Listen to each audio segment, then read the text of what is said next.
selamat datang di Podcastma BMFT UNS. From interior to superior. Kalian penasaran gak sih apa itu Podcastma? Tapi sebelum mulai mungkin kita bisa kenalan dulu kali ya. Kenalin, aku Lina. Dan aku Lila. Kita sebagai moderator Podcastma kali ini.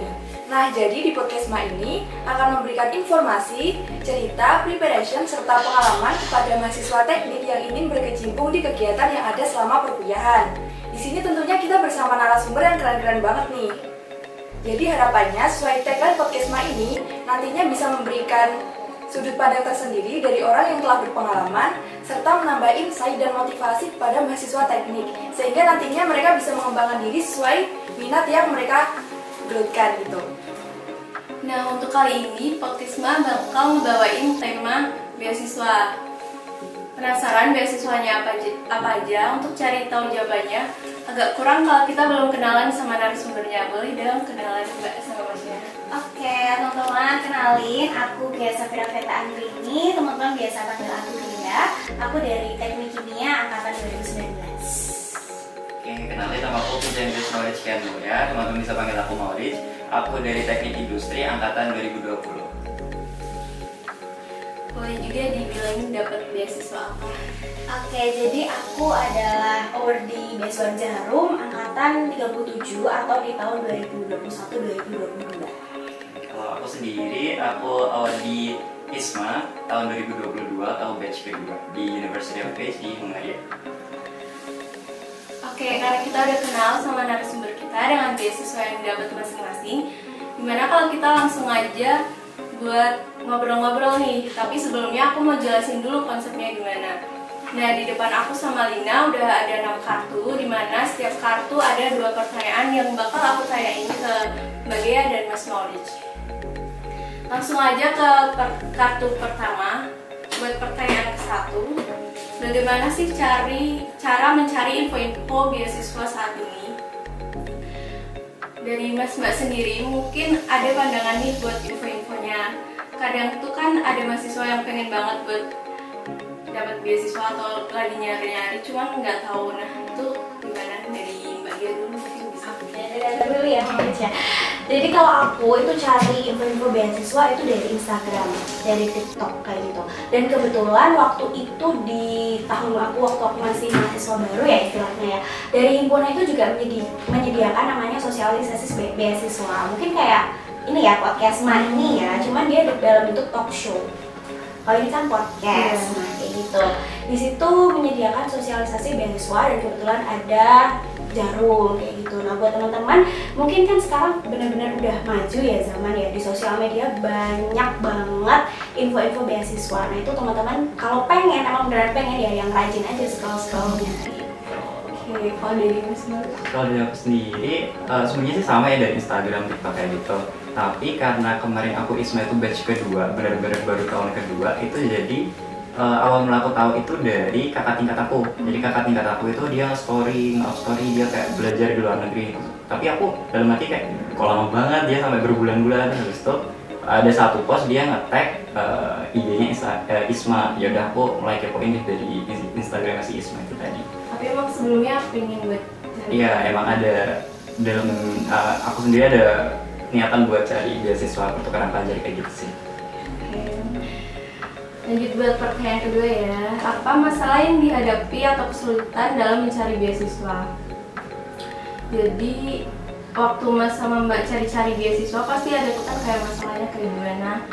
Itu boleh buat diceritain ke teman-teman semua. Boleh gantian Maurits dulu ya. Oke, kalau dari aku kesulitan mencari beasiswanya itu bukan di proses mencarinya sih. Bukan dari proses sumbernya itu tadi, sumber informasinya. Karena kan sumber informasi di Instagram udah banyak banget ya akun-akun yang ngasih info-info beasiswa kayak gitu. Nah, tapi kalau dari aku sendiri itu buat cari beasiswa yang pas. Jadi yang pertama karena aku pengen cari beasiswa pertukaran pelajar. Nah itu aku pengen beasiswa pertukaran pelajar aku itu di negara tujuan yang emang aku pengen dan itu di cover kayak gitu. Terus yang kedua sesuai sama tujuan aku. Jadi kenapa aku bilang sesuai dengan tujuan aku? Di sini maksudnya tujuan dalam di sana tuh aku pengen kan belajar ya. Tapi ada juga beasiswa tuh yang cuman jalan-jalan doang kayak gitu kayak yang dikasih sama beasiswa tadi. Jadi komponen-komponen biayanya kayak gitu itu yang sesuai sama apa yang aku butuhin. Jadi beasiswa itu kadang tricky ya, ada yang cuman dia cover tuition fee-nya doang, ada yang cuman living cost-nya doang. Nah itu aku ya sesuaiin sama budget aku kayak gitu. Oke ya, kalau aku itu waktu mencari beasiswa sebenarnya aku udah pengen banget dapat Jarum Beasiswa Plus, karena teman-teman pasti tahu deh waktu aku SMP SMA itu ada iklan yang come join us beasiswa Jarum. Nah itu awalnya aku nggak tahu itu apa, tapi waktu masuk di perkuliahan itu kan ya aku bilang tadi ada sosialisasi beasiswa, jadi aku tahu itu. Nah tapi kalau untuk mencarinya itu benar banget susah ya cari yang pas, karena beasiswa itu kalau aku nggak pengen pertukaran nih misalnya kayak gitu ya, aku pengen yang dapat soft skill. Nah yang dapat soft skill tuh apa? Biasanya ada yang dapat soft skill, cuman persyaratannya tuh aku nggak memenuhi kayak gitu. Mungkin untuk beasiswa yang membutuhkan seperti itu. Nah kalau di Jarum ini alhamdulillahnya aku memenuhi semua seperti itu, dan emang kayak gitu tuh kita harus apa ya, nyocokin benar sama tujuan kita itu apa sih kayak gitu. Pengennya kita tuh apa sih dapat beasiswa itu, apakah cuma dapat uangnya doang atau samping-sampingnya itu apa kayak gitu sih. Oke, kita lanjut ke kartu yang kedua. Ini untuk yang pertanyaan pertama, hal apa yang membuat tertarik untuk mendapatkan beasiswa tersebut? Nah, tadi kan Mas Maurice sama Mbak Gia udah cari-cari beasiswa tuh, kayak lewat di IG, terus lewat sosialisasi. Nah, pasti kan waktu cari-cari tuh udah dapet beasiswa A, B, C gitu kan. Nah, apa sih yang membuat Mbak Gia sama Mas Maurice ini tertarik buat ikut Jarum sama ISMA? Mungkin bisa dari Mas Maurice dulu. Kenapa tertariknya ya? Yang pertama pasti karena sesuai sama tujuan aku itu tadi. Jadi bener banget tadi, selain tujuan utamanya itu untuk belajar di luar, kan juga aku bisa dapat soft skill dari teman-teman ISMA aku yang lain. Itu kayak kita bisa sharing pendapat kayak gitu-gitu kan. Itu benar-benar mengasah critical thinking, terus yang lainnya juga. Terus habis itu tertariknya itu ya pasti karena itu juga sih, karena coveragenya yang lengkap juga kan kayak gitu-gitu. Mungkin kalau dari aku tertariknya karena itu aja sih. Kalau aku nih ya, awal-awal mungkin aku kepikiran enak nih beasiswa dapat duit gitu kan. Tapi setelah aku masuk di Jarum, ternyata uang itu bukan prioritas utamaku. Di sana benar-benar belajar soft skill yang nggak diberikan sama orang lain, nggak diberikan sama tempat lain gitu. Dan itu dikasih secara gratis dengan pembicara yang benar-benar udah pro gitulah istilahnya ya. Dan di sana itu kita difasilitasi benar-benar mulai dari tempat, makanannya kayak gitu udah lengkap gitu. Dan relasinya juga pastinya banyak banget ya beasiswa Jarum itu, dan menurut aku udah jadi orang yang luar biasa gitu. Soft skillnya tuh apa sih? Soft skillnya banyak banget ya, yang kalau di Jarum itu kita disiapkan menjadi seorang pemimpin. Menjadi seorang pemimpin yang seperti apa, yang karakternya bagus, yang dia bisa memimpin dan bisa dipimpin juga. Nah kayak gitu sih kalau di Jarum itu. Keren-keren banget nih. Oke, kita lanjut ke pertanyaan yang kedua. Bagaimana cara mempersiapkan diri untuk mendapatkan beasiswa? Nah tadi setelah Mas Maurice sama Mbak Gia tertarik buat ikutan ISMA sama Jarum, itu kan pasti ada tahapan-tahapan seleksinya tuh. Nah gimana sih caranya buat mempersiapkan seleksi tersebut biar nantinya bisa masuk ke beasiswa tersebut? Siapa dulu nih? Bagi Dulu gantian ya, oke. Kalau aku itu di Jarum ini ada beberapa tahap ya. Untuk yang tahapan aku, untuk tahapan yang sekarang kayaknya ada perubahan sedikit. Yang pertama itu ada seleksi berkas. Untuk seleksi berkas itu ya kita menyiapkan apa berkas-berkas administrasi lah pokoknya ya, dari transkrip seperti itu. Terus nanti mengisi formulir pendaftaran gitu.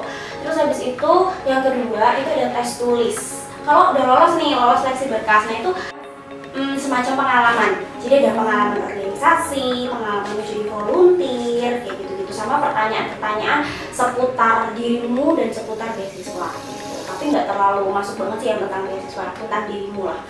Terus habis itu nanti ada tes tulis. Setelah tes tulis itu dia sebenarnya gampang banget kalau aku bilang ya, kayak berhitung gitu. Tapi waktunya itu loh cepet banget. Kayak berhitung 40 soal 7 menit. Gitu. Kayak tes IQ gitu ya?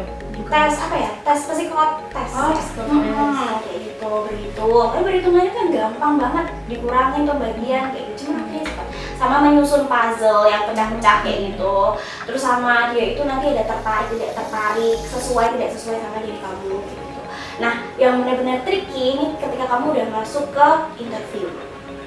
Interview itu benar-benar kamu menyiapkan, nggak boleh overselling, tapi benar-benar dari diri kamu. Kayak gitu sih. Kalau wawancara berarti kamu harus menyiapkan, kamu harus paham dulu sama berkas formulir pendaftaran kamu tuh, paham lah kamu nulis kamu itu apa. Makanya itu nulis tentang diri kita sendiri, nggak nulis tentang orang lain gitu. Terus habis itu harus bisa kita menyampaikan impact kita ke orang lain, ke diri kita sendiri, ke masyarakat kayak gitu. Jadi kamu itu menjadi orang yang dicari jarum, itu orang yang bisa bermanfaat lah istilahnya, dan bisa menjadi seorang pemimpin. Bukan orang yang sudah menjadi pemimpin sebenarnya kalau menurut aku ya, tapi kita disiapkan untuk menjadi seorang pemimpin. Di situ sih Kalau dari Isma? Kalau dari Isma itu untuk tahap seleksinya sendiri itu hitungannya gampang banget ya, soalnya cuma 2 tahap. Tahap yang pertama itu seleksi administrasi, terus yang kedua itu interview.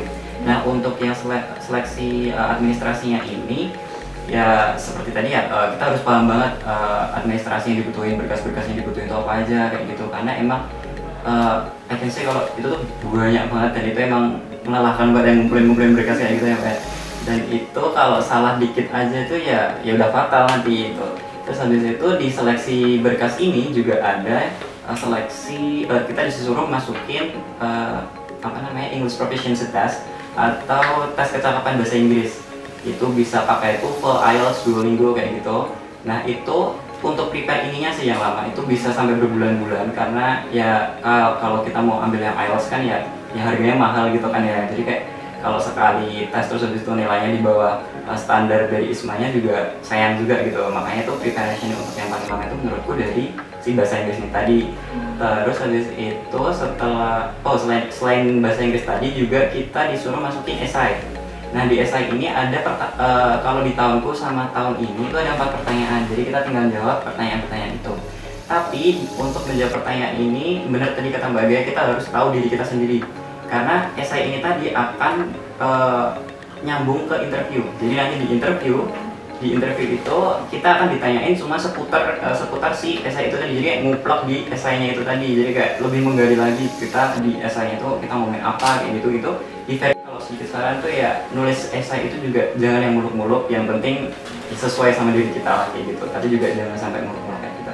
Terus untuk persiapan interview paling ya mock-up interview yang banyak, kita pahami esai kita sendiri kayak gitu. Terus apa lagi ya? Mungkin udah gitu aja sih.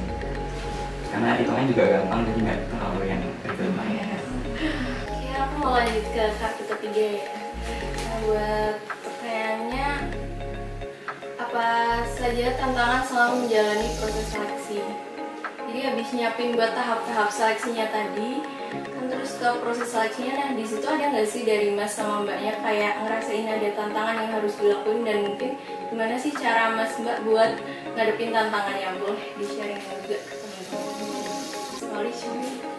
Oke, kalau tantangan itu yang pertama aku rasain itu capeknya sih, karena berkasnya itu wah banyak banget.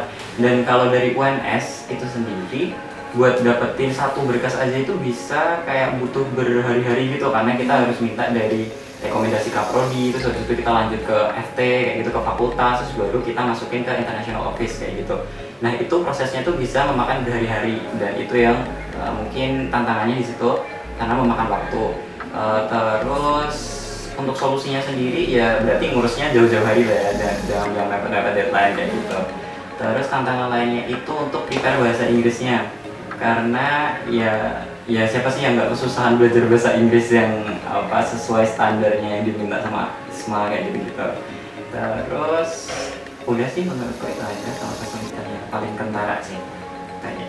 Tantangan seleksi berkas juga lumayan ya, jadi dia harus lengkap istilahnya. Kalau aku tuh setelah aku ngumpulin itu aku baru tahu kalau teman-temanku itu memasukkan banyak pengalaman experience mereka tuh banyak. Sedangkan aku cuma masukin yang istilahnya jabatan aku paling tinggi misalnya kayak gitu.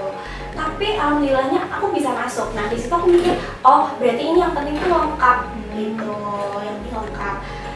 Nah terus yang menurut aku menjadi tantangan lagi tuh pas interview sih, karena mungkin aku belum pernah interview yang bener-bener interview beneran gitu. Makanya aku aku ya interview jawab sesuka aku aja, nggak ada trik-triknya gitu. Ternyata kalau misalnya kita interview yang beneran interview tuh ada trik-triknya gitu. Nah itu aku belajar karena interviewku itu lama ya, hampir sejam lebih, 1 jam 15 menit lah cuma buat interview itu kan. Nah itu jadi kayak buat aku itu tantangan dalam menjawab itu ya harus hati-hati, harus nggak boleh overselling, terus yang sesuai sama diri kita sendiri. Nah itu aku yang belajar buat interview itu.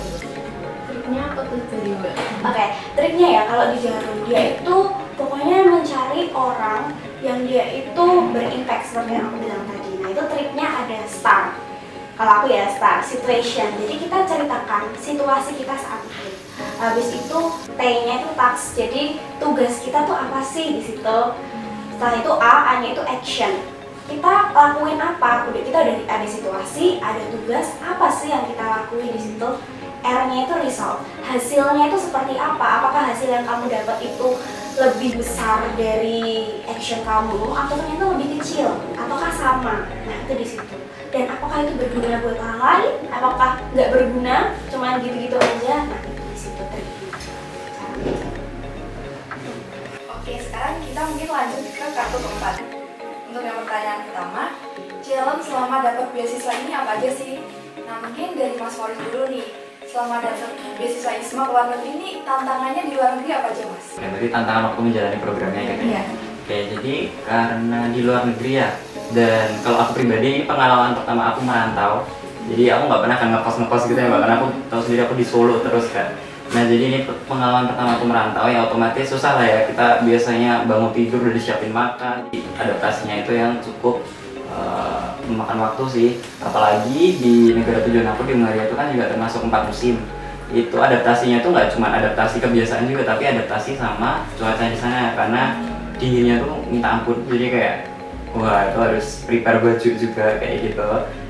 Untuk tantangannya itu, terus habis itu tantangan lainnya itu waktu kuliahnya kan biasa di sini kan full bahasa Indonesia ya, bahasa Inggris paling kita cuma baca kata-kata kayak gitu.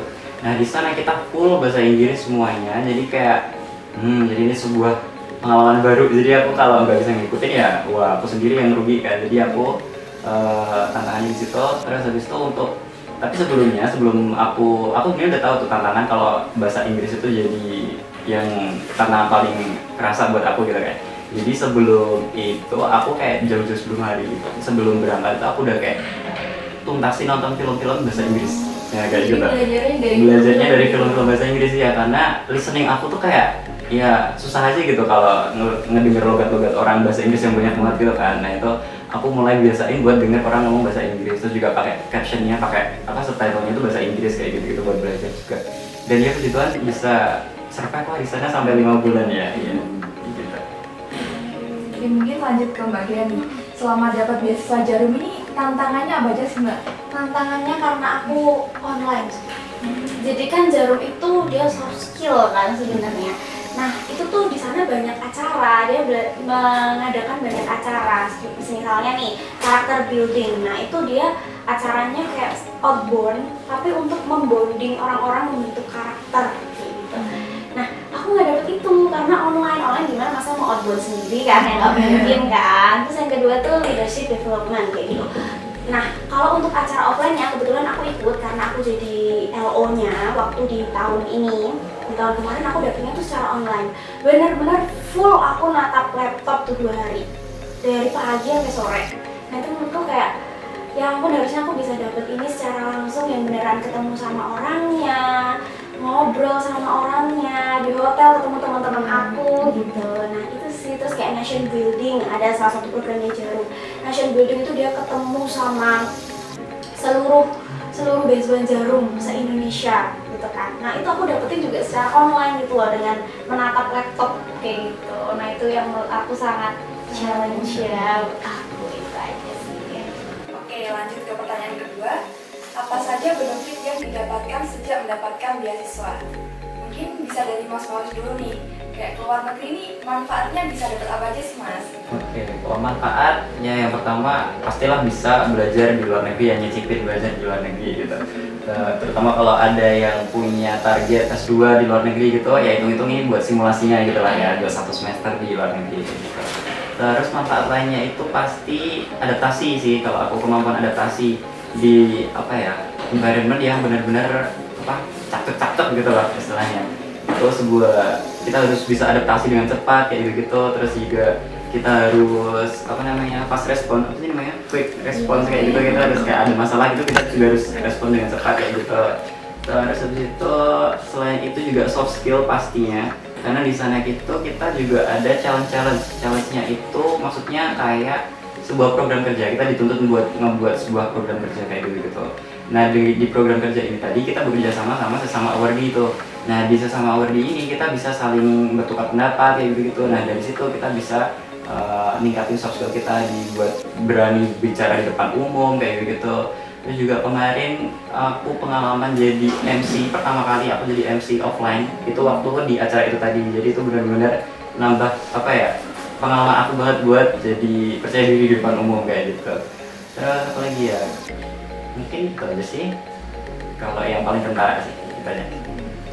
Kalau di Jarum ini yang didapatkan itu soft skill, yaitu tadi di program-programnya itu memberikan soft skill ya, critical thinking, problem solving, terus habis itu ya disiapkan menjadi seorang pemimpin, komunikasi kayak gitu ya.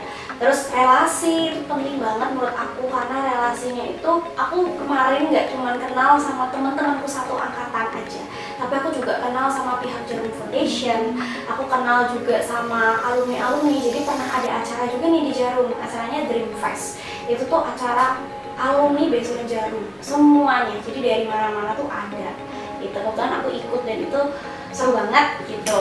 Terus abis itu yang terakhir, aku sebut terakhir nih, uangnya sih. Uangnya itu dapatnya per bulan selama berarti setahun. Tadi kan Mbak Gia juga ada dapat uang per tahun gitu kan. Terus itu nanti semisal di Jarum, semisal dapat link buat kerja di Jarumnya tuh gimana Mbak? Kalau link kerja di Jarum ya, aku tuh pernah tanya nih sama pembina aku gitu, ada nggak sih buat kerja di Jarum gitu kan? Ada SPG kayak gitu ya Jarumnya, jadi jarang-jarang nggak ada malah anak beasiswa Jarum itu kerja di Jarum kayak gitu. Jadi pasti ya kalian harus yang lebih dong, kita kan sudah menyiapkan kalian menjadi seorang pemimpin gitu jawabannya. Oke, lanjut buat pertanyaan. Pertanyaan satu, beasiswa yang memberikan dampak besar itu yang seperti apa sih? Jadi mungkin dari beasiswa yang didapetin sama Mas Maurice dan Mbak Gia, ini ada nggak sih kayak kedepannya tuh gimana, kayak beasiswanya itu penting atau enggak? Terus kan udah dijalanin nih sampai sekarang, udah kayak ngerasain gimana, kayak apanya gitu. Nah itu boleh diceritain dari Mbak Gia. Kalau dari aku ya, yang udah aku dapetin ya dari soft skill yang diberikan itu, aku jadi bisa gitu, oh jadi pemimpin yang baik tuh kayak gini loh, caranya seperti ini mimpin orang, biar orang tuh nggak ngerasa kita tuh punya cara kepemimpinan yang otoriter kayak gitu. Terus di situ banyak temannya juga sih, jadi kenal banyak orang, itu yang aku seneng banget sih. Terus yang aku dapat ini bisa aku aplikasikan nggak cuma sekarang aja, tapi besok buat kerja juga, itu sangat penting buat aku, dan alhamdulillah aku dapat itu semua dari Jarum Beasiswa. Kalau dari aku itu penting banget sih beasiswa di Wisma itu tadi, karena yang paling kerasa ya buat diri aku sendiri itu kemampuan buat adaptasi. Jadi kayak di perkuliahan ini aja kita kayak gimana ya, perlu satu-satu gitu lah. Nah di ISMA ini kita beneran diajarin satu-satu karena istilahnya tuh kayak juga ada deadline ISMA itu kadang tuh mepet-mepet kayak gitu. Nah itu tuh kita beneran harus dikejar buat satu-satu dengan apa yang diminta tuh ya kita turutin kayak gitu tuh, maksudnya kayak kita meet the kriteria kayak gitu. Terus pastinya dengan soft skill tadi itu juga sangat membantu aku di kehidupan aku sekarang ini, karena ya kalau aku nggak berani ngomong di depan orang, nggak berani apa namanya tanya-tanya ke orang kayak gitu, ya aku nggak bisa survive kayak gitu lah istilahnya. Dan itu aku rasain banget di sampai sekarang. Oke, lanjut ke pertanyaan kedua. Bagaimana kriteria mahasiswa yang layak mendapatkan beasiswa? Jadi menurut Mas Maurice sama Mbak Gia, gimana sih pandangan dari Mbak sama Mas tuh mahasiswa yang layak buat dapat beasiswa? dari Mas Maulid? Siswa yang layak buat dapat beasiswa apa ya? Mungkin yang pertama itu yang terlintas itu pertama itu adalah aktif ya. Entah itu aktif bertanya, aktif mencari, aktif dalam kegiatan kayak gitu-gitu. Itu mahasiswa tuh pokoknya harus aktif kayak gitu. Karena dosen-dosen aja di UNS aja pada minta kita tuh selalu aktif, yang tanya yang apa kayak gitu kan itu. Jadi di sini kita harus dituntut untuk aktif kayak gitu.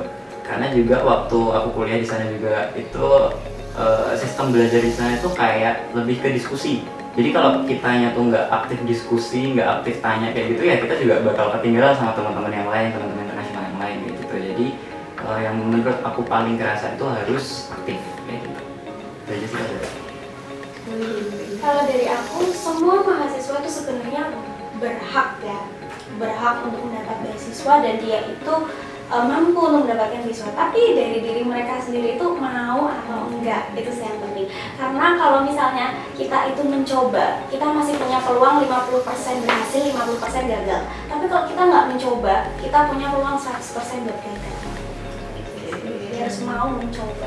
Saya kan kayak ada yang takut gitu kan Mbak. Ini aku maju mundur takut itu saingannya berat-berat gitu. Nah cara mengatasi insecure itu gimana Mbak? Cara mengatasi insecure, kalau aku sih udahlah apapun ya aku sebenarnya insecure sih, aku juga takut gitu.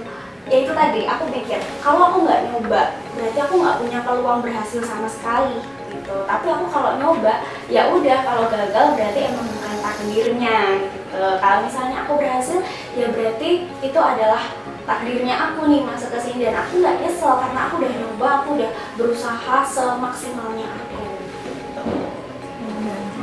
Ya nambahin mungkin kalau tentang insecurities ya pastilah aku sendiri juga ngerasa pasti aku insecure juga. Cuma biar untuk mengurangi si insecure-nya itu berarti kita harus nambahin value ke diri kita sendiri kayak gitu. Jadi kayak misal aku kalau ngeliat orang lain bisa magang di mana-mana kayak gitu, ya udah nanti aku nambah pengalaman di kayak ngidupin course kayak gitu, pelatihan bootcamp kayak gitu tuh bisa banget kayak gitu. Jadi insecure tuh kayak bukan alasan lagi buat daftar gagal nggak jadi daftar beasiswa kayak gitu terus, karena kita bisa memutuskan untuk meningkatkan value diri kita sendiri kayak gitu. Jadi kita harus fokus buat pengembangan diri kita dulu. Betul. Oke, lanjut ke yang 1 ke 6. Ini pertanyaan terakhir nih. Pertanyaannya nggak kalah seru buat pertanyaan-pertanyaan sebelumnya. Spill tips and trick dapat beasiswa dong gitu. Mungkin dari Mas Maulid dulu nih. Kayak tadi kan harus nyiapin kayak tes TOEFL. Itu tuh persiapannya gimana aja sih Mas? Ya, jadi untuk tips and tricksnya menurutku nggak ada yang sampai muluk-muluk tips and trick yang sampai gacor gitu nggak ya. Tapi apa ya? Yang pertama itu persiapannya itu jangan mepet-mepet. Apalagi persiapan bahasa Inggris itu harus berbulan-bulan kayak gitu. Terus persiapin esai, nulis esai kayak gitu, itu juga trial dan error juga. Jangan sampai nulis esai itu kayak cuma 1 minggu kayak gitu. Karena kebetulan kemarin aku 1 bulan aja itu udah ngerasa kemepetan buat nulis esai. Karena esai itu benar-benar harus ditulis seperfect mungkin, karena seleksi pertama kali itu adalah seleksi si esainya ini tadi. Ya, jadi nambahin juga kalau ISMA itu namanya aja seleksi administrasi, tapi yang dinilai itu adalah esainya juga. Jadi ya kalau esainya enggak mencerminkan apa yang dipengenin ISMA ya nggak akan diterima juga gitu. Terus apa lagi ya, tips and triknya. Oke, mungkin kalau yang mau daftar ISMA ini bisa nambah-nambah pengalaman, mungkin di pengalaman organisasi atau di ikut kompetisi-kompetisi kayak gitu. Ya meskipun kompetisinya itu gagal atau nggak menang gitu-gitu, atau mungkin juara harapan berapa gitu-gitu, nggak apa, ikutin aja sebanyak-banyaknya, karena itu bisa nambah apa ya namanya, daya tarik kalian. Karena di situ itu panitia bisa ngeliat kalau kalian tuh mau bekerja keras buat ikutin kompetisi-kompetisi yang lain kayak gitu-gitu. Mungkin tips and triknya di situ aja sih kalau dari aku. Kalau dari aku tips and triknya itu ya sama, kalau nyiapin berkas jangan mepet-mepet kayak gitu. Terus jadilah orang yang aktif bener. Jadi di Jarum itu juga ada syaratnya gitu, aktif berorganisasi. Aktif berorganisasi bukan berarti kamu punya langsung jabatan yang tinggi ya. Yang penting kamu aktif aja, mau jadi anggota juga nggak apa-apa. Yang penting kamu aktif gitu. Terus kayak semisal yang paling trikinya di wawancara itu tadi ya, kamu harus apa ya, Kayak misal pertanyaannya nih, tell me about yourself gitu kan. Nah itu kamu harus menjadi orang yang unik, bikin penasaran kayak gitu, dan kamu harus bisa menceritakan apa yang kamu punya dengan sebaik-baiknya, dengan sebenar-benarnya, tanpa dibuat-buat gitu. Yang penting apa ya, niatnya juga. Nah itu sih, niat dan mau mencoba gitu. Itu tadi berarti kayak disuruh bikin motivation letter gitu Mbak? Enggak ada. Kalau Jarum itu penulisan esai, kalau mau reach tadi kan ini ya, ISMA itu apa namanya, esainya di depan gitu. Kalau Jarum itu jadi ini programnya, writing competition. Nah itu penulisan esai yang nanti kita lombakan lah istilahnya gitu, sesama di Beasiswa Jarum gitu. Itu nanti juga ada hadiahnya gede lumayan. Kalau Jarum nggak ditulis, suruh nulis motivation. Nah tadi kan ada suruh nulis esai juga kan? Itu gimana sih tipsnya buat bisa nulis esai yang baik dan benar gitu? Terus sumber belajarnya ini biasanya dari mana aja itu Mas, Mbak? Kalau nulis esai apa ya tipsnya? Tadi udah dijelasin sama Mbak Dia tadi di awal, pakai STAR method. Yang itu tadi itu pokoknya search aja lah STAR method itu kayak gimana, contoh-contohnya kayak gimana, karena itu emang penting banget buat nulis esai pakai STAR method itu. Jadi nggak cuma di interview aja tadi ya Mbak ya, tapi di esai yang juga pakai si STAR method itu tadi. Terus kalau yang lainnya mungkin ya itu, jadilah dirimu sendiri, jangan sampai muluk-muluk, tapi juga jangan undervalue yourself gitu. Jadi jangan sampai nulisnya tuh ya lempeng-lempeng aja, ya bisa lah ditambah-tambahin dikit biar lebih menarik gitu kan. Nah itu aja sih. Terus kalau referensi belajar, wah Google banyak sih sebenarnya. Ya karena jujur aku nggak ini sih, nggak belajar esai kemarin sih, aku karena cuma nge-search si STAR method itu sih. Kalau aku nulis esai itu, kalau di Jarum mungkin, kalau yang di ISMA itu tentang dirinya sendiri ya. Kalau di Jarum itu nanti ada eksakta sama non eksakta gitu. Jadi dari penelitian itu boleh, asalkan dia belum pernah dipublikasikan kemana-mana. Kalau non eksaktanya itu ya pokoknya nggak eksakta aja, jadi nulisnya tetap boleh pakai STAR method kayak gitu, jadi latar belakang dan lain-lain, tapi bukan tentang diri kita sendiri. Itu sih. Aku kebetulan di writing competition itu nggak masuk ya, mungkin tulisan aku emang dari awal tuh kurang suka menulis ya mungkin, tapi setelah masuk Jarum itu tuh ternyata menulis itu penting banget. Kamu itu punya pikiran di kepala, kalau kamu misalnya susah untuk ngomongin ya kamu tulis gitu. Nah di situ aku baru belajar sih ya, kemarin itu nggak suka gitu, sekarang jadi oh iya benar juga ya, yang aku punya di kepala ya aku tulis gitu kalau misalnya aku nggak bisa ngomongin gitu. Wah, nggak terasa nih kartunya udah habis. Nah, kita tadi kan udah dengerin gimana aku sama Lina nanyain pertanyaan ke Mbak Gea dan Mas Maurice, dan udah dijawab juga.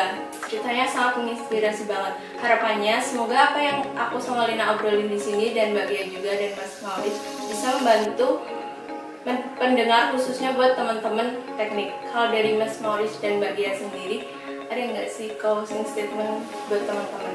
Oke, closing statement aku masih yang tadi ya. Kamu teman-teman itu harus mau mencoba, karena kalau kita mencoba kita punya peluang 50% berhasil, 50% gagal. Tapi kalau kita tidak mau mencoba, kita punya peluang 100% gagal. Kamu Mas Maurice? Setuju banget sama dia. Kenapa nambahinnya apa ya? Masih belum terlambat buat teman-teman untuk meningkatkan value diri kita. Jadi nggak ada kata alasan lagi buat insecure untuk nggak jadi daftar beasiswa. Jadi masih ada banyak waktu buat teman-teman ningkatin diri kalian. Gitu. Ya bener banget nih yang diomongin Mbak Gea sama Mas Maurice. Kalau kita nih harus yakin sama kemampuan diri kita sendiri. Terus kita juga jangan bosan-bosan buat selalu belajar agar kita bisa meningkatkan value pada diri kita. Nah, terus dari pertanyaan-pertanyaan sama jawaban yang udah diajuin tadi, kita udah dapat banyak kesimpulan nih. Misalnya tadi kayak cari info beasiswa ini dari mana aja sih? Sekarang kan teknologi udah maju nih, bisa dapat beasiswa dari Instagram, terus internet gitu. Terus challenge selama dapat beasiswa tadi. Terus gimana cara memilih beasiswa yang baik dan sesuai sama diri kita. Gitu. Mungkin kalau Lila ada tambahan? Dia mungkin. Nah, karena kita tadi udah ngobrol cukup lama dan banyak, terus juga kita udah dapat kesimpulan dari apa aja yang udah diomongin tadi. Mungkin buat sharing-sharing beasiswa Jarum dan ISMA mungkin cukup dulu. Terima kasih buat Mbak Gea sama Mas Maurits yang udah sharing-sharing sama aku dan Lila sama teman-teman teknik semua. Jadi harapannya nanti teman-teman teknik bisa terinspirasi dari kisah Mbak Gea dan Mas Maurits. Aku dan Lila pamit undur diri. Sampai jumpa di Podcastma episode selanjutnya, tentunya dengan topik yang lebih menarik lagi. Podcastma From Interior to Superior.